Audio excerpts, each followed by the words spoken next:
one day we decided, like, we're a little jet lagged. Like, Joey, let's just wake up really early and we'll bring in some. Did we bring music in there? I thought it was at night. Was it in the morning? Maybe it was night. It was either really late at night. We're like, okay, no one is going to be in here. The lighting's so bad in this onsen. It's like hospital lighting. So we bought this light, this LED light that can change colors, and we got like a nice yellow, orange hue. We put that on, and I think we played a little music or something like that too.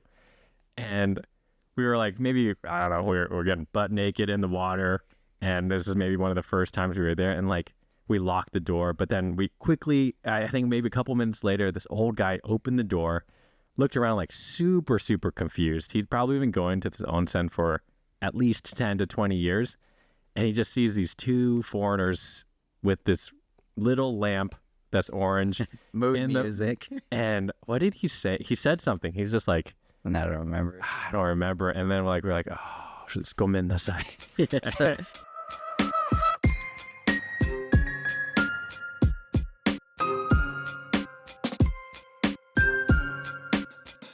Welcome back, everybody.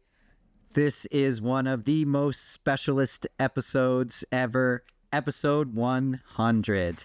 Woo!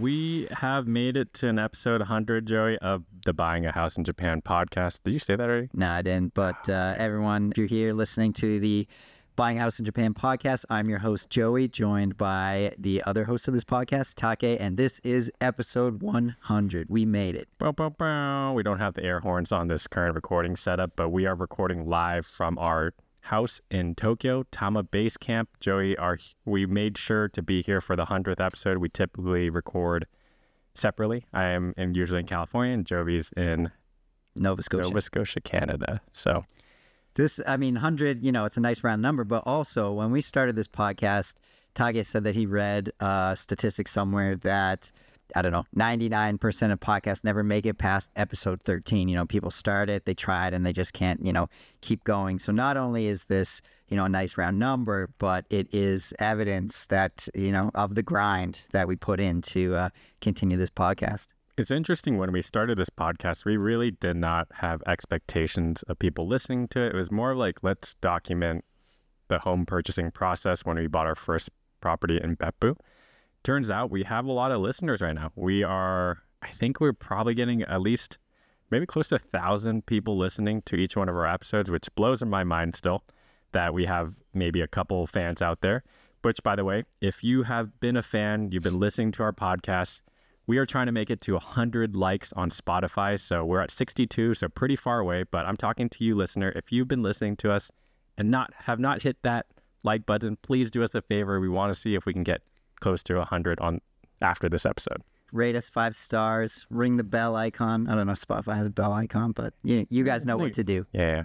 All right, Joey, let's crack these beers. We're sitting together with, I think we started one of our first podcasts with a beer, so here we go. Ooh, ASMR right there.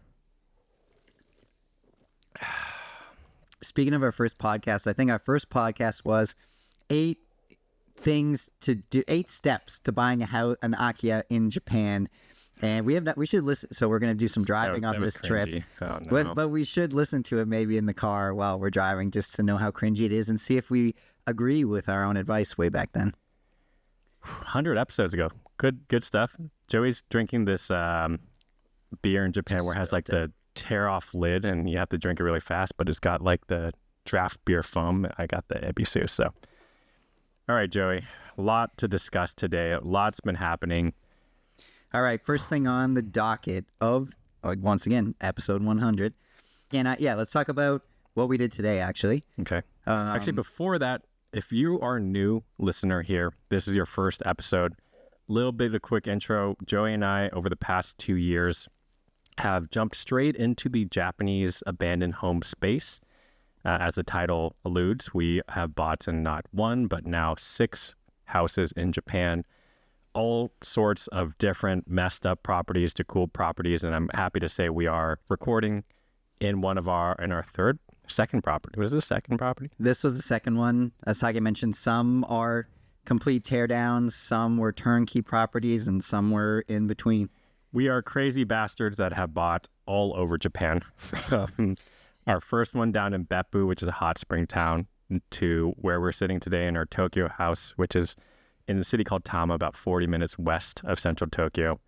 To Hokkaido, all the way up to Hokkaido. Yeah, and it's like our cheapest property we bought is $3,500. The most expensive one we bought is about $114K. So it's been a journey, man. Like, really thankful to you, Joey, actually. Who would have thought we were college friends and we are now business partners and full-time with this Akimart business, which is crazy to think.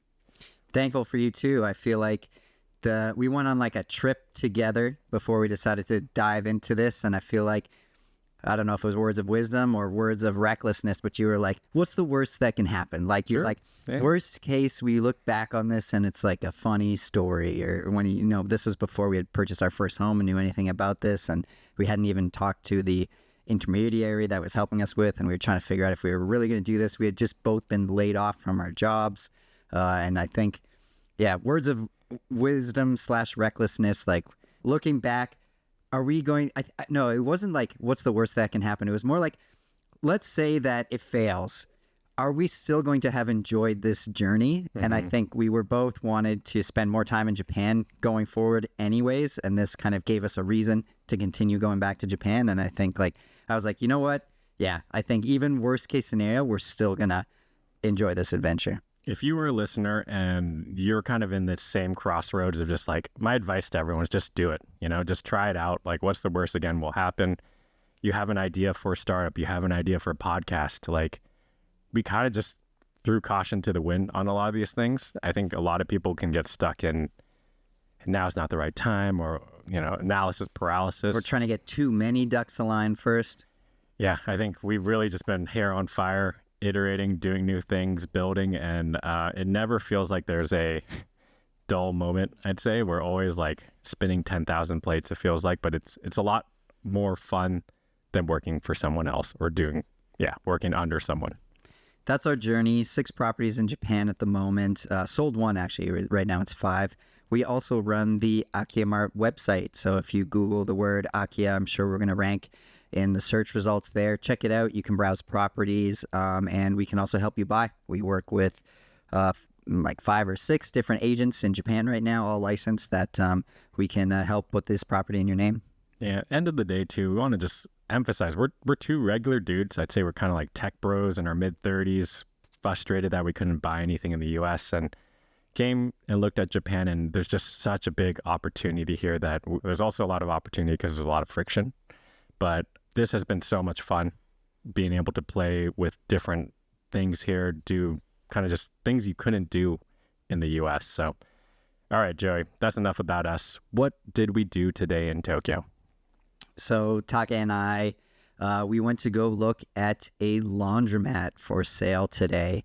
The quick backstory is, again, we purchased 6 properties in Japan. Feel like we understand the Akia world a little bit, and we're definitely going to keep pushing forward there, maybe leaning more on selling properties as we consolidate our quiver of homes that we purchased here. But the next frontier for us is buying a small business in Japan. We've been talking to podcast listeners, you guys. We've been holding live events and kind of pitched this idea around of buying small businesses in Japan. And overwhelmingly, people were, one, very supportive, but also a lot of excitement there. And a lot of other people were like, oh, could you help me buy a business in Japan too? Or you guys should do this. So we decided to go for it. And it has not been easy so far. But yes, it's been very hard. Sorry, we can dive into that later. But yeah, long story first, we went to go actually look at the laundromat today, or coin laundry, as they call it here. To give a little more context, our last episode, we talked about this. We had actually recorded that a couple weeks ago. And since that recording, we had put an offer on the laundromat. It had actually fallen through because there was someone else first in line. So we'd really lost hope over the past 3 weeks. Then I gave up. I thought we're like, all right, or, focus on Akia. Yeah, we're like, okay, we're not going to do this, But literally yesterday, or maybe the day before, I was about to fly out from California to Narita, and we got this text message from someone who's helping us here, and he's like, "We're back. It's the coin laundry in Tama is back." And we're like, "Whoa, we're so back!" And even rewinding this even further, I think at the start of this journey, we told Joey to read this book by Rick Rubin. I think The Act of the creative act of being, or something like that. Oh yeah. And one big signal, when we read the book, Joey actually bought a counterfeit, weird like communist manifesto. No, it was more like a white supremacist. A knockoff of the Rick Rubin book. But anyways, the Rick Rubin book, a lot of it, he talks a lot about following the signs, and like life will point out these signals that are just like, okay, that's unusual, that happened a couple times. And I think with this laundromat, that has happened a few times. We'd always talked about like, it'd be cool to own a cash business, whether that be vending machines or coin laundry. Joey worked with a designer, and we actually made a coin laundry shirt like a couple months ago that was like, oh, it'd be cool if we had this, but nothing had happened. And then one thing led to the next, and we're here, and we went to the coin laundry place and saw it in person. Yeah, so check out the merch store, everybody. You don't have to, you can buy a t-shirt if you want. It would help us support. It would help support us. So we make like $2 off each shirt. We make like $2. But point of what I'm trying to say is check out the merch store. You'll see the coin laundry, the laundromat t-shirt design there. The thought behind the t-shirt, it says on the t-shirt, start something small. The idea being that, property in Japan for people living and working in North America is affordable right now, and you can try interesting things with your properties. Start a cafe or start a laundromat, or you can start something small, try something out, because the barrier to entry is much smaller. So that's the idea behind the coin laundry shirt. And then next step was we started exploring this mergers and acquisitions small businesses website, and there just happened to be this coin laundry for sale near the house that we're in right now in Tama. It's literally a 5-minute drive away. And in true like Rick Rubin fashion, and maybe this is us throwing it out there, like did a couple LinkedIn posts, put some shots out there, and we've had overwhelming support where like the cast of crew that are going to help us do this have lined up very, very well. Yeah, it's like really uncannily well. Like what? We had the right person for operator. We had the right person who maybe wants to do the renovation or design for us. We have a couple friends who have bought franchises that are kind of competitors. So it's interesting. Mergers as an acquisition lawyer, we just got almost put in touch with today, and our friend is going to reach back out to that. So definitely things are aligning. I like, just a note on the Rick Rubin thing. Like my takeaway from, I haven't finished the book. Actually, I should finish the entire book. But my takeaway from what he's saying is, life throws these signs at you, and you can kind of choose to follow them or not. And Rick's wisdom here is you should follow the signs. I'm not going to say it's the right move or the wrong move, but your life will be more interesting if you follow these signs in life. And I kind of think that we did that with this Akia journey. Definitely. And it reminds me of this show that I think it was like a radio show that was on Canada when I was growing up. I can't remember what it was. I think it was some Native American comedians, but they always said, stay calm, be brave, wait for the signs. And this is kind of like the signs, We really just followed signs. Like literally every one of our Akia purchases has been like fallen on our lap, and we're like, okay. And we've gotten, I think, a considerable amount of pushback from friends and family, or just people on the network are like, no, that's a stupid idea. And we're not chasing ROI for sure. We're not chasing ROI, but it's happening. Like I was able to quit my full-time job and do this, which is cool. And you as well. We're still making a fraction of what we made with our Silicon Valley job, but we control our own time, and it's been a lot of fun making this business. So if you haven't read the Rick Rubin book, huge plug. I think him as a character is such an interesting dude that he's produced so many banger albums without having that like musical background. It's just like, need to do this or need to do that. So I think, again, we follow his wisdom. It's gotten us here, and we are about to make another, many people would consider a mistake in purchasing this coin laundry, but I think it's the right move for us. The t-shirt, the cast of characters lining up perfectly, like losing the coin laundry because we ended up being second in line, and then the first in line applicant deciding not to go through with it, and now we're first in line, like kind of just fate. Yeah. So funny. So going back to what we did today, we met with our potential operations manager there, Linda, the legend. She operates our Tama house as one of our neighbors. And we met up with her daughter. We ate tonkatsu, and then we went straight to the coin laundry place to check it out. And just to kind of paint a picture over audio here, it's got like 5 6 parking spots in front of it. It's a very clean coin laundry. In Japan, I think people take very good care of these places. They don't get too trashed. There's like maybe like 5 to 6 washers, 5 to 6 dryers, but they're all retro. It's worn, I would say. Like it's clean, but it's like well worn. Yeah, you'll see like retro posters, like you'll see like an Ampam Man kids corner carpet that looks a little sketch. But like, the tables have all, there's been, I don't know. It's been used. Yeah, well used and could use a little bit of a refresh for sure. Yeah, so it's cool. There's like 2 neon signs outside. There's a big billboard and it's just we got a billboard. There's a lot of space and we're just like, oh shoot, what can we do with this? And if you told my like 10-year-old self, like, do you think coin laundries are sexy? I'd be like, what the hell? No. But now I'm like, cash business, coin laundry machine or laundry business in Japan. This is pretty dope. So what's our goal for this coin laundry? So there is a little bit of a 3-year timeline. That's when the lease renews. So kind of an opportunity for us and for the landlord to exit basically at 3 years. So what do we want to accomplish at the end of 3 years here? I think it's learning the business. For us, I think it's really gaining experience. Like we really are going against some headwinds here. I don't think the business is profitable, but I do think we will learn more than how much it costs to enter here. We will get a lot of infrastructure in our Japanese business. We'll learn how to navigate and acquire.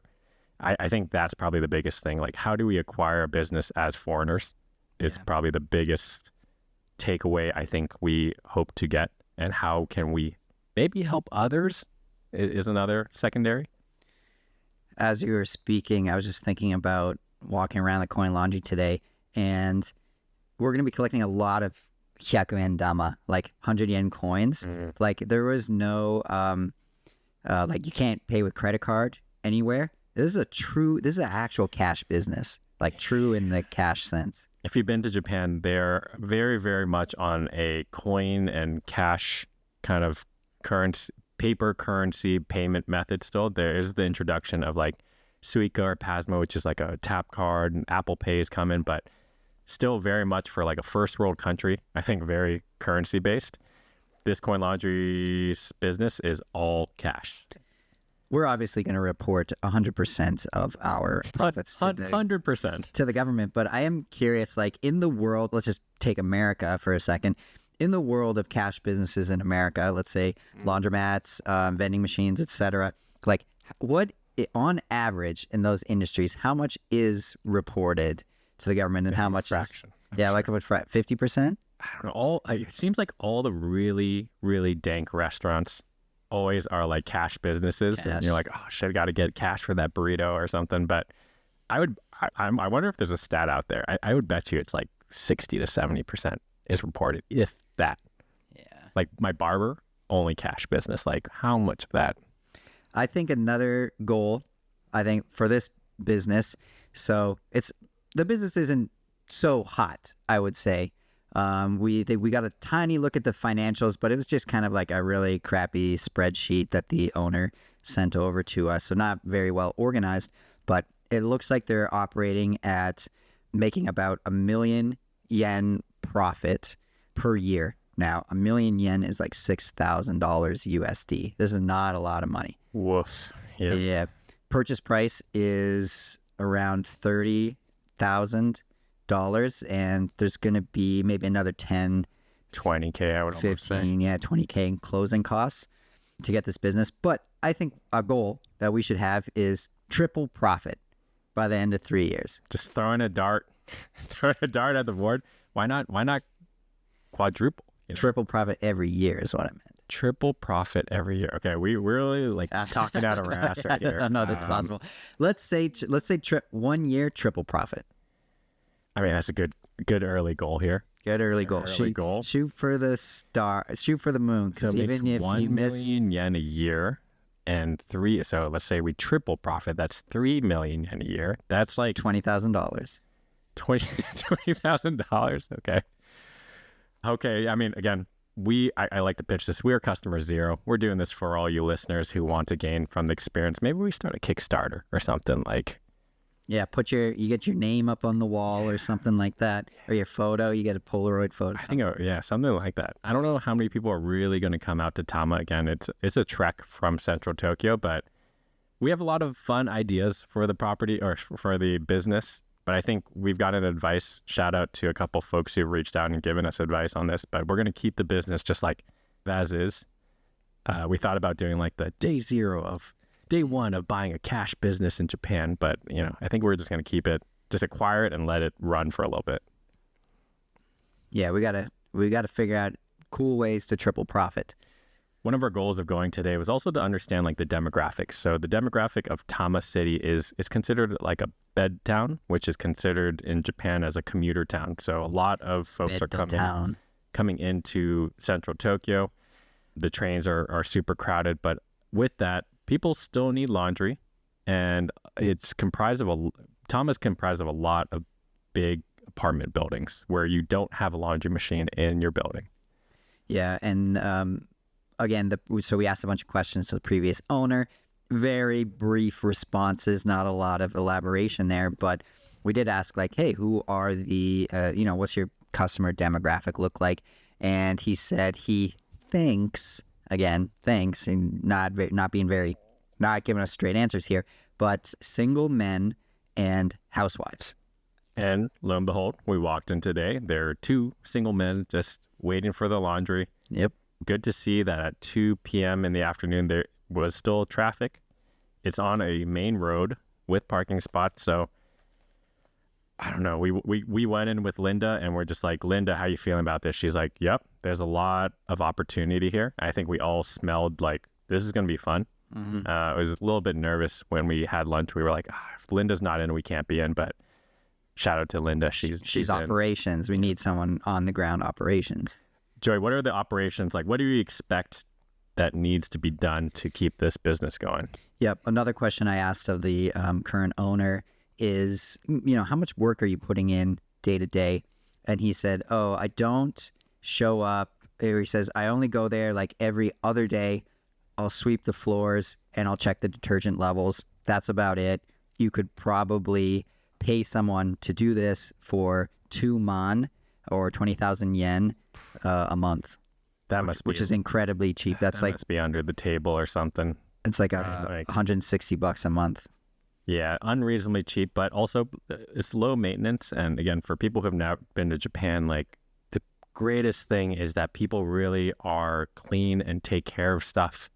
I really do believe if you just let this go for a week, it would not be like windows broken, machines on fire kind of thing. So I think this is one of the few places in the world that I feel comfortable just like, okay, let's deploy capital, let's buy this and let's take a chance. When we were thinking about long time ago, we were thinking about buying land and having a solar farm there and mining Bitcoin on a solar farm. Retrospectively, man, Bitcoin price has gone up a lot. That could have been a really good idea. And as I was looking into it, people that are in the U.S. are doing it.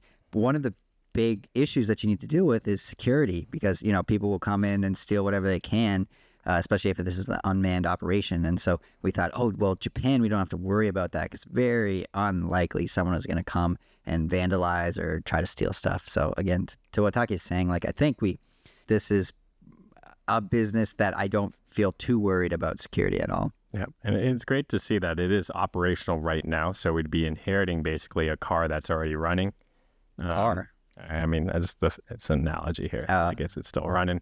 But there's a lot of opportunity. As we walked in, the lights were terrible. There's just like those fluorescent tubes. And it's like, oh no. And the wallpaper had like handprints on it, smudges, outdated signs. And it needs like, look, actually, what would we do? Like pie in the sky renovation? I think like bare minimum, replace the wallpaper or paint over the wallpaper.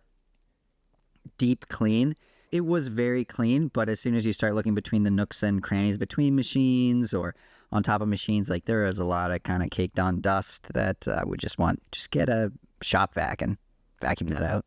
I think if we just put some effort in design, it's going to go a long way. Change the wallpapers very easy, change the light fixtures, change the music in there, put some plants in there, make it a pleasant place you want to go to. Yeah, but Okay, we have a lot to talk about on this topic, but overall we are going for it, which I'm pumped to say. Hopefully, please, if you're a listener, don't snipe this from under us.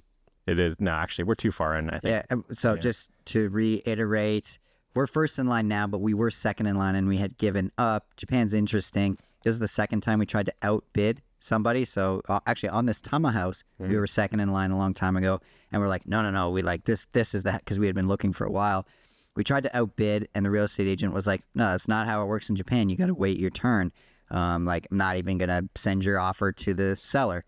And then the same thing with this coin laundry. We were second in line for so long, we had given up, and then now we're first in line. So you can't outbid. It goes like in order of the applicants that reach out, and we are now currently first in line. So I don't think anybody can snipe us. Let's go, Japan. Very last point to this, for listeners who have ideas on what we should do with this coin laundry, hit us up, contact@akia-mart.com. I know there's a lot of things. We can make this a pop-up coffee store. We can make this like an internet cafe. We can make it really trendy and stuff, but just know it is in a commuter town.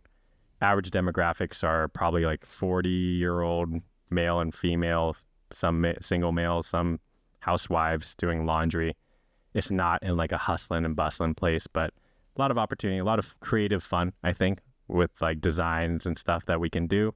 But at the core, we do need to think, how do we get more traffic in here? How do we make some profit? How do we make this a better coin laundry experience for people too?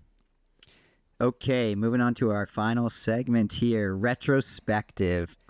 Along the past 100 episodes, past 2 years, going on this journey. All right, Take, I'll hit you with a question. Okay, I'm ready, baby. Most memorable character along this entire journey? Wow, that's a hard one, man. Most memorable? There's been so many memorable characters here.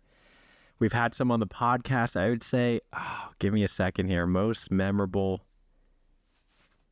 Okay, I'm gonna pass this back to you. Do you have a most memorable character? Sato-san. Sato-san, is he the most memorable?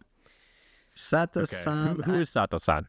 Sato-san was our contractor in Beppu. Long story short, he kept coming up with wilder and wilder stories of why the renovation is delayed or why he can't be there. First one was he fell off a ladder at his mom's place and got some rebar impaled in his leg. And then the second one was he got arrested and put in jail for a long time. I don't understand, something with his ex-wife or something with a different client. And then he was like, you can't send me any, like, he was like, they took my phone. They're watching my bank account. You can't send any money to the bank account. Like, I need cash. And he just got out of jail and needed cash. And then what else? The legend of Sato. This guy, again, if you are buying a place in Japan, you expect contractors to follow what you think Japanese work ethic is and honor is. It's a little bit different. We've been unfortunately surprised by a few characters along this journey on like who've been kind of really shady, and we probably gotten scammed a couple times, but whatever. I think the character Keaton that we talked a little bit about, like, I don't know if we told the full story there, but again, maybe we got scammed, maybe we didn't. I think Keaton set us up for good. Like, I think in the end result was good. There's unfortunate circumstances along the way, and I think he's a great character still. But Sato-san, dude's corrupt. Sato-san, someone named YY that we've been talking to, or like, Yeah, I think you just know, be careful when you are dealing with people in Japan. But Joey, going back to your question, I really can't pick one character. There's been just such a fun group of people who have gotten us to this point. Many podcast listeners we are now good friends with. Shout out to you guys, and again, keep reaching out. We're just two regular dudes, happy to meet up. But man, it's been an adventure from the past 2 years. I think we've made like 100 friends at a minimum in Tokyo, around the world, just helping people buy, and could not have done this with the support. So if you are a longtime listener, you have met up with us, you support us in some way, like, thank you so much, is I think the short. Thank you guys. Okay, Joey, back to you.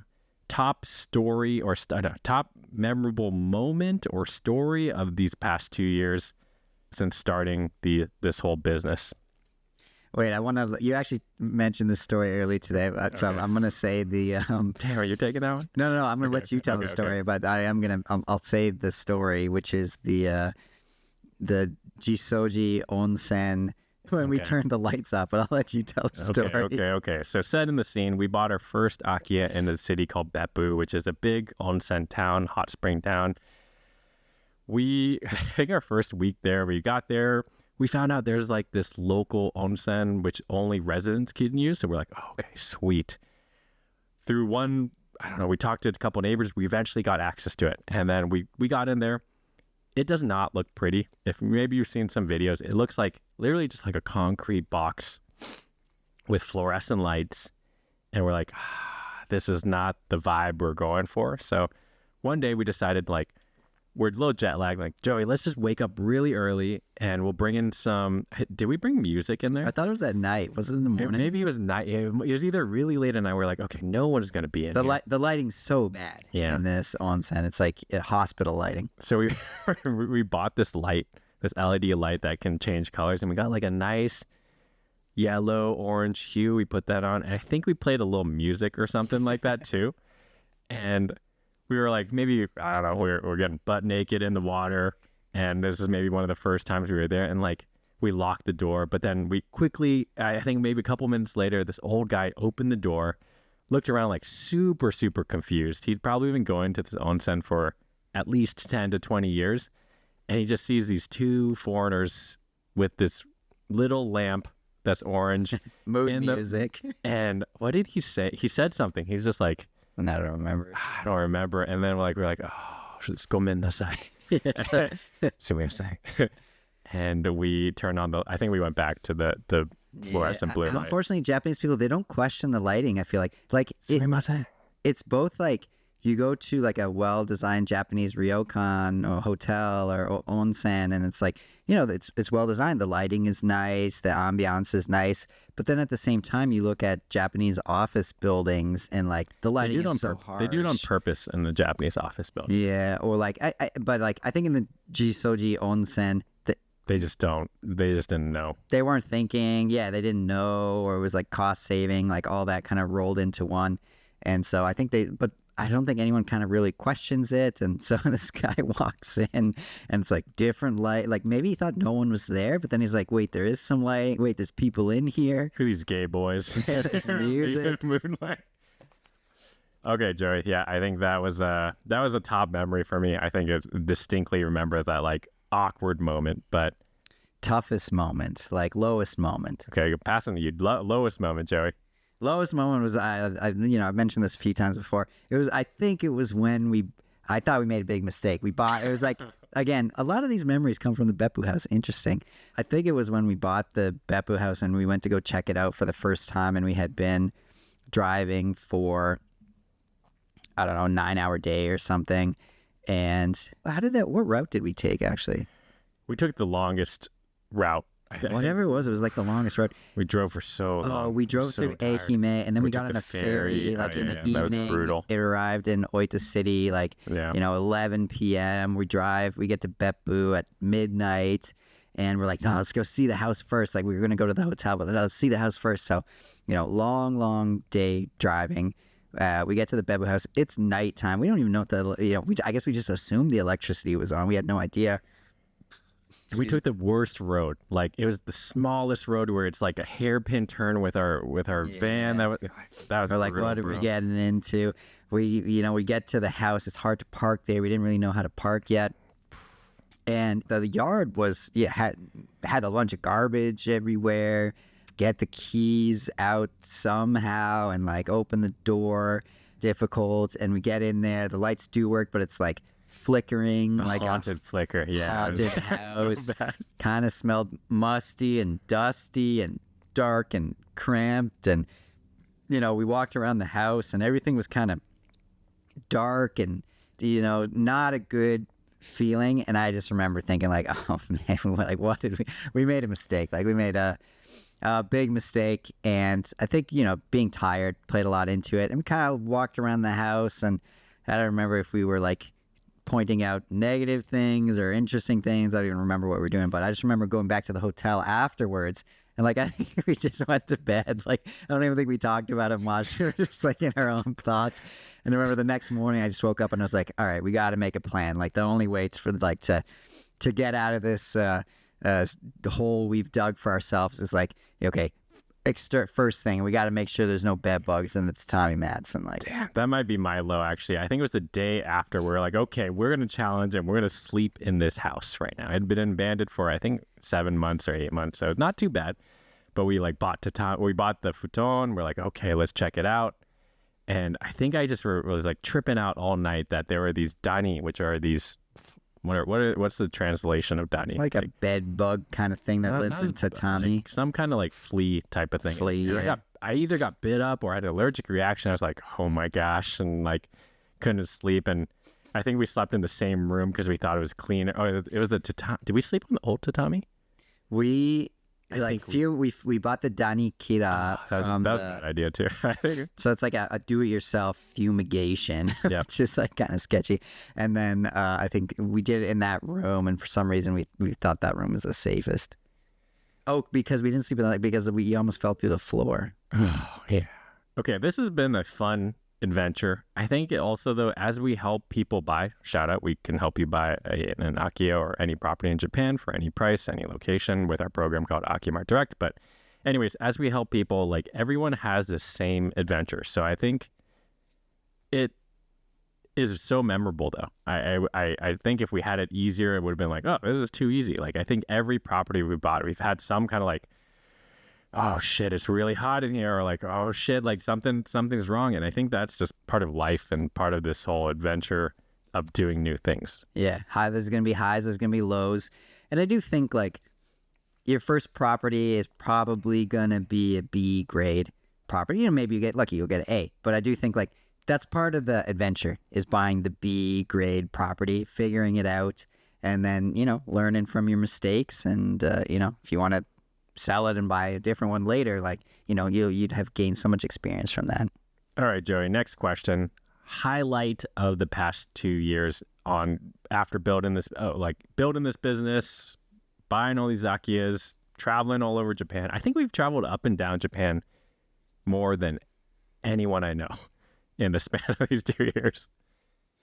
I think highlight for me, I mean, I can't think of one specific moment, but I think like the highlight for me truly is like I get to visit Japan a lot during the year, you know, and I think that really like kickstarting this business off has allowed that. And going back to before we had bought anything and we were trying to decide like, hey, do we go on this journey or not? Like, you know, what's the worst that can happen? Like looking back, are we going to have a fun adventure? Like, I think for me, part of this adventure was to, you know, at that time I was like, well, you know, go to Japan at least once a year, you know, going forward in life.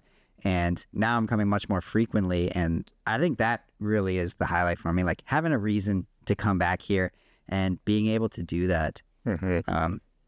I think off that I have more like specific moments, but just generally, it's been so dope to make our own business. I think we've grown, I think exponentially. I think in these past 2 years, we've learned more about, I guess, like just life, I feel like, than I have in the past 8 or 10 years working in tech. So anyway, like whether it be accounting, actually shout out one of the biggest, most influential books to us, Profit First.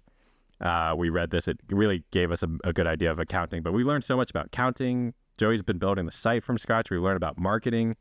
We learned about just like every part of the sales funnel. What do customers want? And it's been, you know, it seems so intimidating from the outside. You're probably thinking this too, like, oh, I'm never going to be that entrepreneurial or be able to do this. I'm like, we weren't there 2 years ago. We definitely were like working our corporate tech jobs, afraid of getting laid off, just kind of in our little silo. So I think that's probably been the biggest highlight. Like we had a really fun adventure just building a business. Confidence in life. I feel like confidence that like you can try different things in life. Been a lot of fun. Yeah, I think if we were to go bankrupt tomorrow, I think we could figure something out now. And I feel pretty confident that we have the experiences and learned lessons where if I just stuck working in the crypto job, or you kept working in big tech or something, like we would just get so pigeonholed into what we were doing that I think as human beings in general, we are more rounded now. Yeah, confidence. I feel like that's another thing that I learned. Like, not I don't want to say it's not hard, but like trying to get a stranger to pay you money for something, like it's not the hardest thing in the world. Like you can do it. Find something of value that you can provide, and a stranger will pay you money for it. I think part of that though too is you have to do something different yourself for it to make sense. Like had we not gone against the current a little bit and bought a house in Japan, nobody would have listened to us. So again, I think we are the stupid bastards that are just doing it. And with that, people are willing to avoid the pain maybe of doing it themselves. And that has proven to yield, I think, good results for us. All right. What was your highlight? Damn, highlight. I think very early on, Joey had made a prototype of the website. So there's been a couple key moments in the business. I think the first one being we got a meeting with Cheap Houses Japan. Oh, yeah. And, at the time Joey's making this beta site. Cheap Houses Japan was kind of like the gateway into Akiya. Many of you probably subscribed to his newsletter. Michael's an awesome guy. And he was like open to chatting with us. And we're like, what? And we were trying to do a partnership with him. And he was the biggest name in the game at that time. He was kind of like him and Anton. And now we're friends with Anton. We're going to record a podcast with him soon. But we had thought we had made it when we had gotten these meetings. And I just remember like we had that meeting with him. We're like, oh my gosh. And we went to go grab a beer. And we're like, celebration, like, oh my, we got the tension. We thought we made it, yeah. And then I think a second one too was really distinctive. Maybe a year ago, we'd been working with this big Japanese company.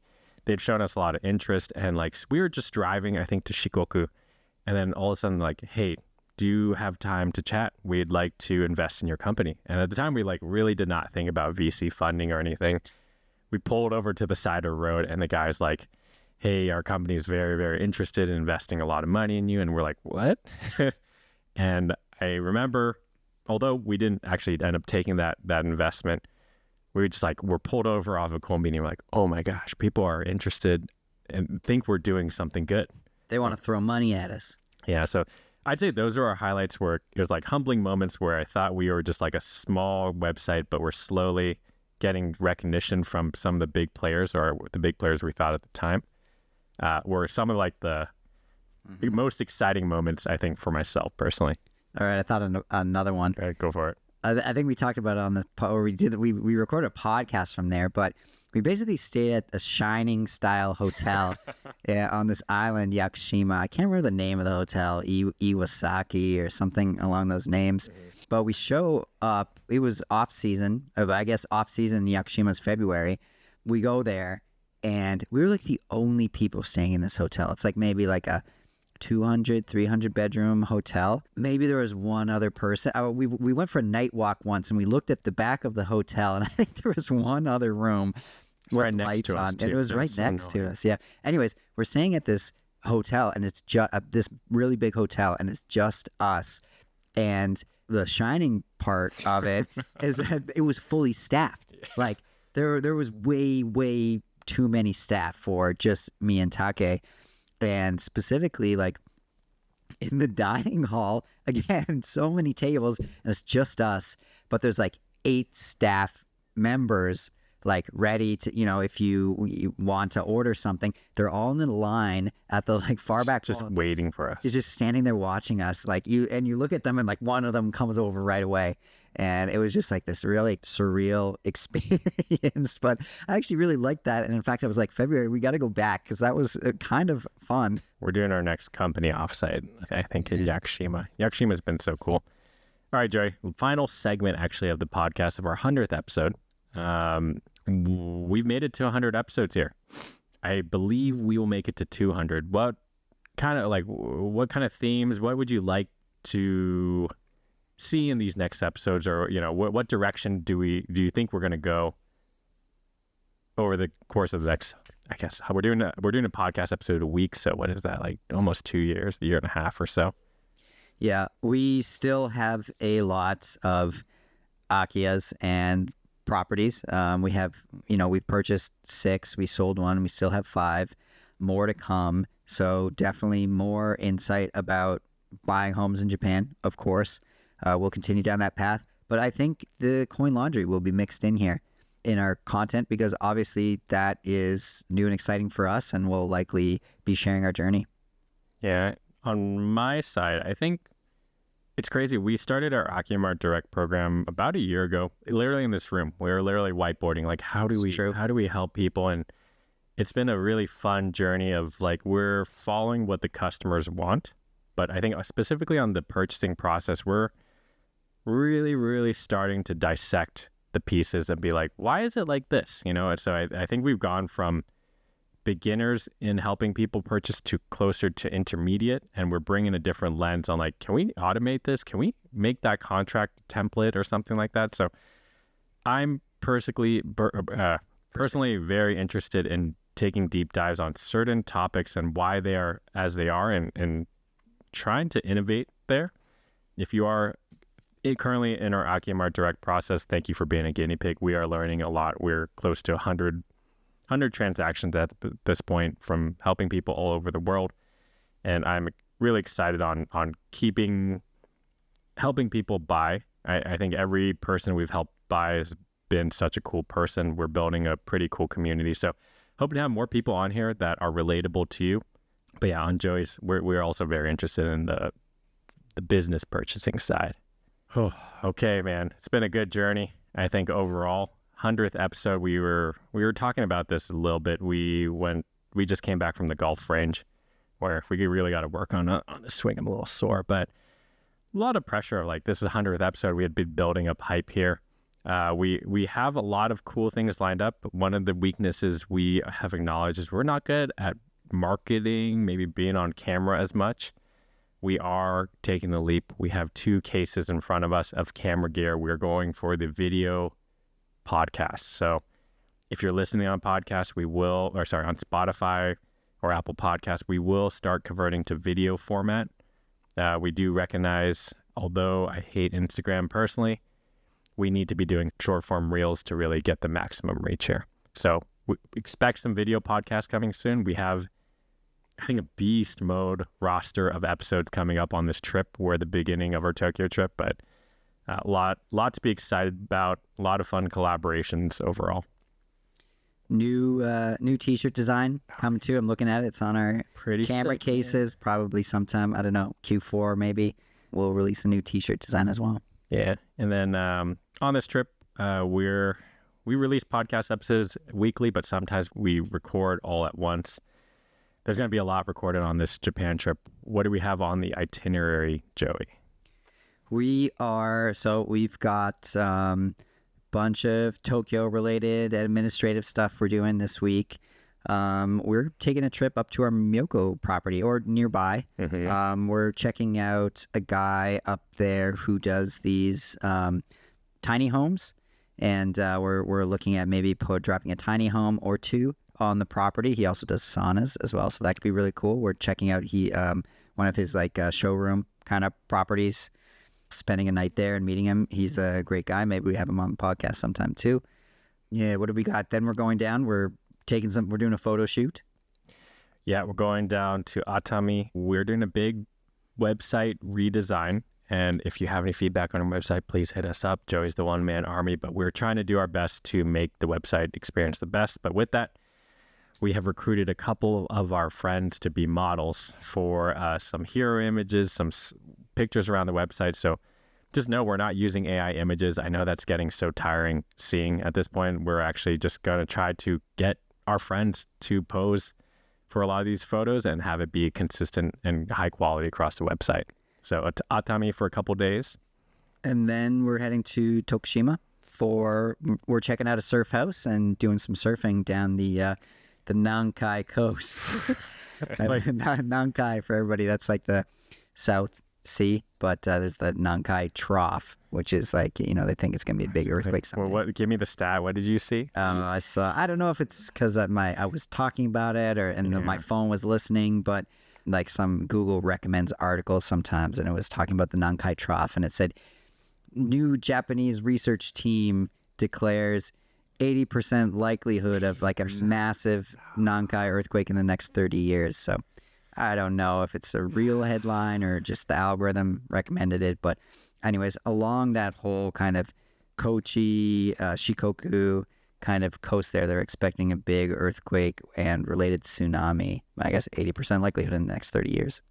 So on the way over from California, I brought 2 surfboards, and like everyone asked me like, "Oh, you surfing?" I'm like, "Yeah, it's typhoon season, so waves are going to be huge." I think we're just planning to surf in a couple places in Shikoku, which is I think the most Akia, probably the least traveled island of Japan.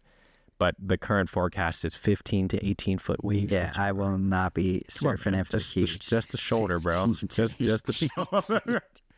You know, along this, a quick lesson along this, we've worked really hard on this business and we find ourselves sitting at computers all day. So we're taking the liberties of blending in a little health and trading in some wealth here. We're going to be trying to surf as much as possible and looking at 2 surf properties, actually, one in around Tokushima area, one closer to Tosashimizu, which is further south, closer to Kochi, and testing out the waters, man. Let's see if, Joe, you ready to get barreled, bro? 15 to 18, you could like fit a car actually in that barrel if it did. But anyways, checking out the waters. I don't even think pipeline's like 15 to 18. 15 to 18 Hawaiian's insane. I think it's going to be very big. So hopefully we have 100 more episodes actually, but we will be recording along the way. So excited for that. Joe, it's every trip we do, it's supposed to be chill days, but I'm sorry, back to back, but they're all fun days, you know? Yeah, we do have to defend those chill days, but we are getting a little creep on them. Yep. Okay, well, that's it for our 100th episode. Again, if you are a listener, please shoot us a like on Spotify. We're going to see if we can hit 100 likes. I know that doesn't mean 100 likes. Let's go. I think like how many? Like Tim Ferriss, Joe Rogan probably got like 100,000 or 1 million. Yeah, so we're just trying to shoot for 100. We're the small fries here, but if you've been a podcast listener or you're listening for the first time, thank you. Who would have thought we made it to episode 100, Joey? Thanks for listening to this week's episode of Buying a House in Japan. If you find the show helpful or at least entertaining, give us a 5-star rating. Takes 5 seconds and really goes a long way. If you or someone you know is looking for a Japanese home, check out akiyamart.com, our English-friendly site that lets you browse over 500,000 listings. That's AKIYA-MART.com to find your dream home in Japan. If you've got questions or feedback, drop us a line. Email contact@akiyamart.com. You can also find us on Instagram as well as TikTok, where we post properties, tips on the home buying process, and updates on our own purchases and renovations. Thanks again for listening, and we'll see you next week.